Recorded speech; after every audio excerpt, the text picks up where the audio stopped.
Hey guys, क्या आपकी जिल्द ऐसी है या फिर ऐसी और आप अपने चेहरे को कुदरती तौर पर निखारना चाहती हैं तो रुकिए ज़रा।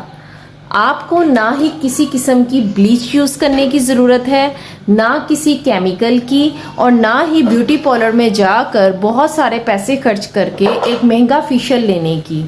मैं आपको 15 इंग्रेडिएंट्स पर मुश्तमिल एक ऐसे वाइटनिंग पाउडर के बारे में बताऊंगी जिसमें शामिल है orange powder, lemon powder, rice powder, pomegranate powder, मुल्तानी मट्टी, gram flour, red lentil, barley powder, almond powder, dry milk, alum powder, baking soda, rose powder, turmeric powder and aloe vera powder. हफ्ते में सिर्फ 2 या 3 मरतबा इस पाउडर को दही, अरके गुलाब, दूध या पानी में मिलाकर लगाएं और पाएं कुदरती हुस्न बगैर स्किन को डैमेज किए।